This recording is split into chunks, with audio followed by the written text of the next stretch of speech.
Everyone, this is Bill Stevens, and today we're going to talk and discover a little bit what's in the YouTube backend. And when I mean YouTube backend, we're going to check out the YouTube Studio.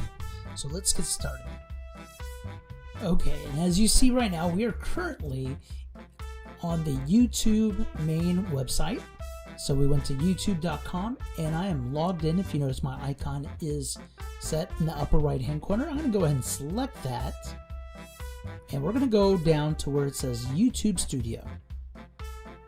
Okay, so as you notice, the YouTube Studio has a number of different things in it. As I'm scrolling down, you're seeing some news, you're seeing subscribers, you're seeing latest posts, how the videos are doing, the latest ones, and you're seeing a lot of different things. So let's just kind of go from left to right and we'll just kind of check out everything.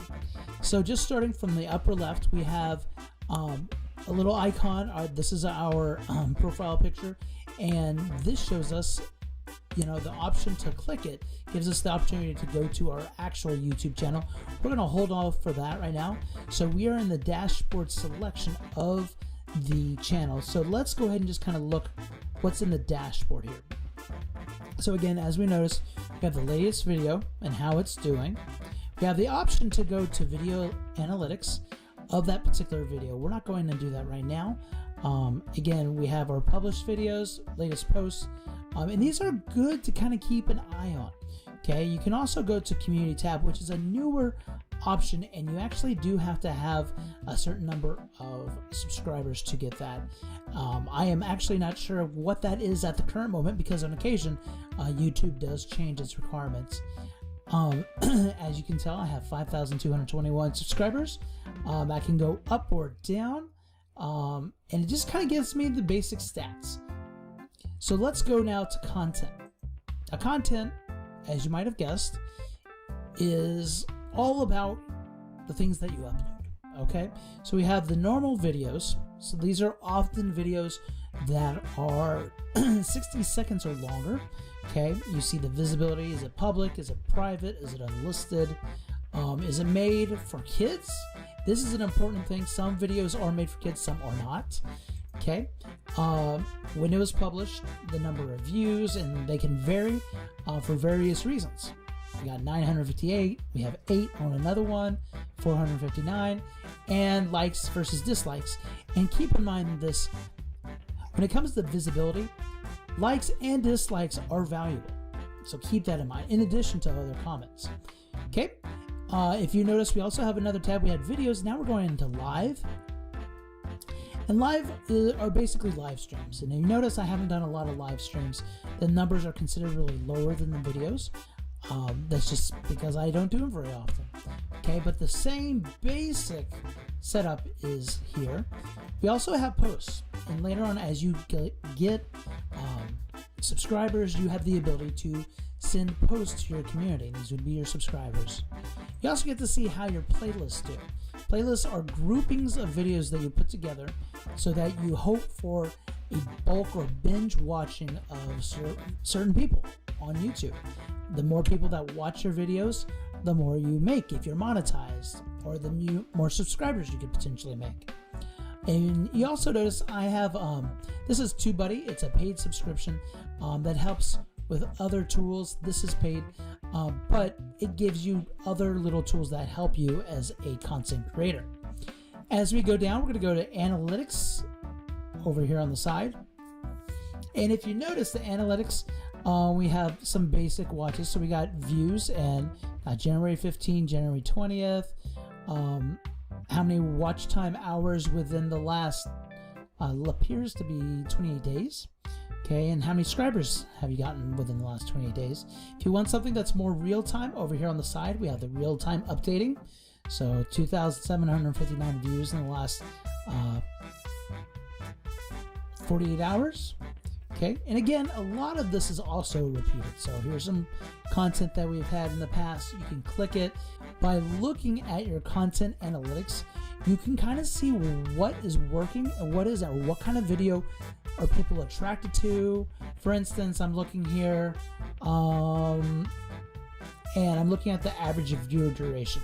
Now, a lot of these are shorts, so they're very short. They're either 5 to 60 seconds long, and if you have a percentage of higher than 100%, that means one person has watched more than the regular video, which is actually really, really good. If you start getting things like into 2 and 3%, that's really kind of tough because YouTube doesn't promote those kind of videos very long. So now we're going to go ahead and go into the comments. Now again, it's important to look at your comments. Now you may keep things, for instance, you may look at these comments and some might be interesting, some may be positive, some may be negative, okay? You gotta also take things as a grain of salt sometimes. When you reply, you can also turn off other people in your subscriber base or potential subscribers. So try to keep things very neutral at the very least. If you can get the original commenter to respond even more, that is very helpful. It says, hey, this is worth looking at from other people. Then we have subtitles. So subtitles, we look at, okay, how many different languages are being used? 1 to 2 mostly on these videos, and when they were modified. We're going to go to copyright. Channel copyright often deals with, do you have any issues? Did you take something that maybe has some kind of a copyright infringement? So right now you notice there's nothing to see. There's no removal requests. So we are good here. Earn. And this is what we do in terms of monetization. So if you want your page to eventually make money, there's many different ways. You can do things through the Shorts program, do things through supers, super chats, memberships. Most people think about just the advertisements, but YouTube offers a lot more. Okay, it also says how far away you are from actually reaching the requirement to make money or monetize on YouTube. So let's keep on going. Next we have customization. Customization is as people enter your video area, you can change what it looks like, you can add or take away different videos set up that you can always alter. Okay, then we have our branding. Our branding would be like our profile picture. It could be our banner image that's at the top of everybody's YouTube channel, and it could also be our watermark. Finally, we have our basic information. What is the name of the channel? What's the handle? And by the way, if you want messages to go or you want to send your video information to someone, you put @ and then the name of the channel that you're trying to send it to. So in my situation, my handle is @TheMusicEducator. And finally, you have basically a default description. The description is great because you can have the bulk of your information already in this basic layout, and then you can add specifics to a top paragraph at the beginning of this description when you upload videos. As we scroll down, we have our channel URL. So if you want to send the link to your channel to other people, you can just copy this. You also have your custom URL. So if you want to make it easy for other people to just type in your URL, you can. Mine's https://www.youtube.com and we missed another / The Music Educator. A lot of times you can literally just put youtube.com @The Music Educator and actually get there as well. You can put any special links like any blogs, also social medias, maybe stores, and then contact information if you want to add in your email or links actually on the banner. This is pretty cool. So that's a little bit of your customization.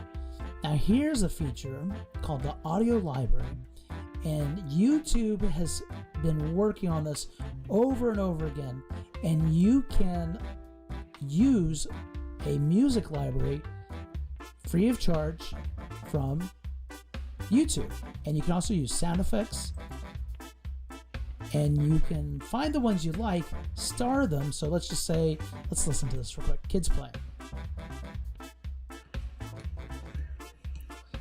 So we have this basic sound effect, and if I like it, I can download it right here.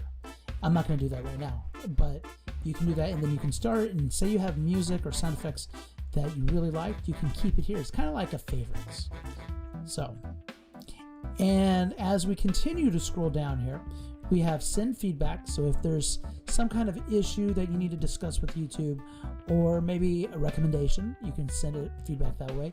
And settings, if I click my settings here, you can customize general things like, do you live in the US? Do you want to get paid by the US dollar? You know, different channels, different agreements and permissions that you want to go in to personally because it deals with your personal information. And that is the basics of your YouTube Studio. You also have, once you're in a video, you have the ability to use the YouTube editor.